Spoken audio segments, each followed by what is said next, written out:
Preparations already started for the 2016 presidential election. Is it here already? Oh, this week, conservative candidate and Detroit native Dr. Ben Carson announced he is running for president. Yes, can Dr. Carson attract the African-American voters? We're here now with Janine Kedef, the chair for the 14th Congressional District. Yeah, right. Next to her, Brandon Norris, who works to register young black voters in the city of Detroit with the Black Youth Project 100. Let me start with Janine. Ben Carson is going to get the black vote out? Seriously? We're hoping. We're hoping. Herman Cain tried last time. What did it do for the black vote? Well, you know, Herman Cain didn't do as well in the spotlight, and I think that Ben Carson is doing pretty good so far. He's in the limelight. He's in the spotlight. He's made a couple of goofs, but you know what? He is not seasoned. Let's give him a shot. He is in the spotlight. In fact, he just made a comment that's got a lot of people talking. Here's Ben Carson's comment. People have no control over their race, for instance. You think they have control over their sexuality? Absolutely. You think being gay is a choice? Absolutely. Why do you say that? Because a lot of people who go into prison straight, and when they come out, they're gay. All right, Brandon, is that your guy? I mean, is he insulting, you know, voters, or is it a polarizing candidate? Would you vote for this man? Well, with that comment, no.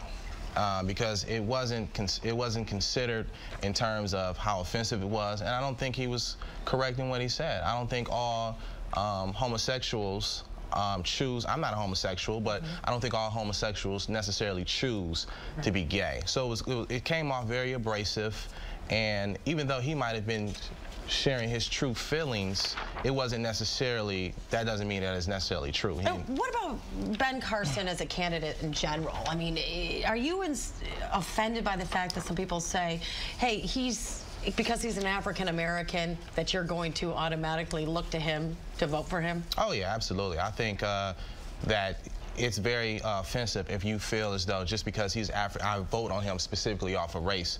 I think as voters, specifically any ethnicity, whether it's African-American, whether it's Jewish community, whether it's Arabs or Chinese, we specifically should be informed about the choices we make with voting. 98% of the Detroit vote voted for President Obama. Yes. He's black. Yes. Did Detroiters vote for him just because he was black? I think they were excited the fact that he was the first African-American to run for the general election, but Obama is also well-seasoned, he's very intelligent, and I think that resonated with a lot of the African-Americans. And President Obama is a Democrat, but Janine, when we spoke earlier this week, when I interviewed you, you feel that Republicans and African-Americans, you said, actually have a lot in common. What did you mean by that? Well, I think that I think what we're starting to see, and I can speak to this because there are people that I know and I read these different things, and that is that I believe that some of the African Americans are starting to say, you know, I can identify with some of the values, the principles of the conservative movement, and they can relate to them. Like what? Well, for example, I just in general, I guess probably the easiest way to put it is some of the traditional values. I think that those traditional values are apparent in the Republican Party. And marriage between one woman and one man? Perhaps that would be one of them. Yeah, that would be one of them. I would think more like personal responsibility, fiscal responsibility, that sort of thing. That's more what I'm thinking about. And, you know, the fact is, he came back right after he made that statement on television. He came right back and he retracted. And, you know, the good news here is, here's a guy, he's not afraid to come back and say to people, look, I goofed. Let's give this guy a shot. Let's give him a chance. My gosh, he's not seasoned. Do we want to have career politicians always running? Do we want to have seasoned politicians running all the time? No, this is what's so exciting. Some people look to the experience, I believe. Bob Dole was a career politician.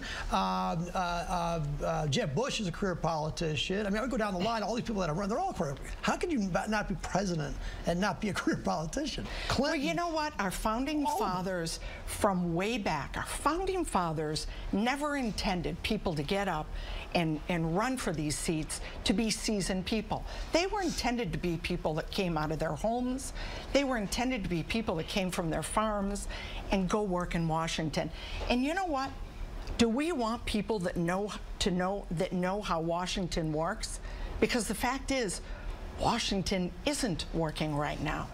We want some fresh, new people. I think Ben Carson is he the answer? You know what? We will find out if he's the answer.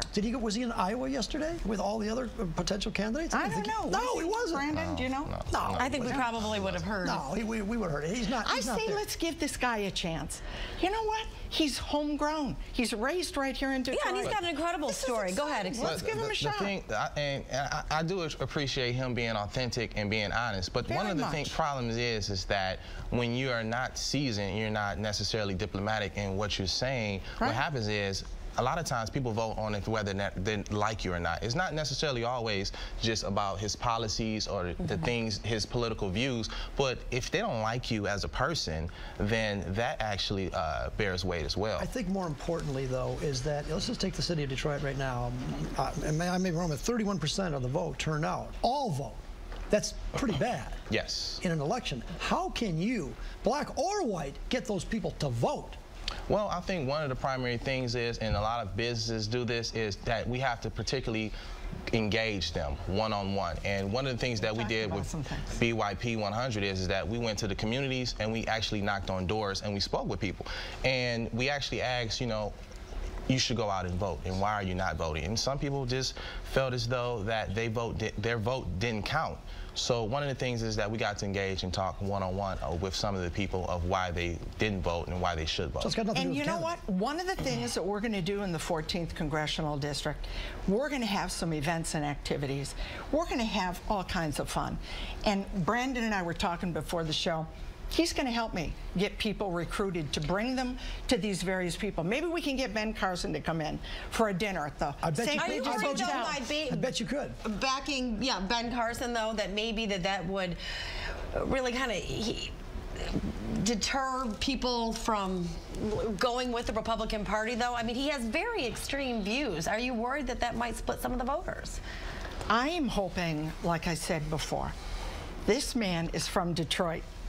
This is very exciting. How often do we get a person should we vote for him just because he's from Detroit? That goes back to voting someone for the color of their skin. No, but he does have some great things to say, and that's what's exciting. And I say, let's give him a shot. Where's the 14th district, congressional district? What city? 14th Congressional District is from West Bloomfield, Pontiac, Oak Park, Hamtramck, and who's the all current of Detroit. Congressperson there now?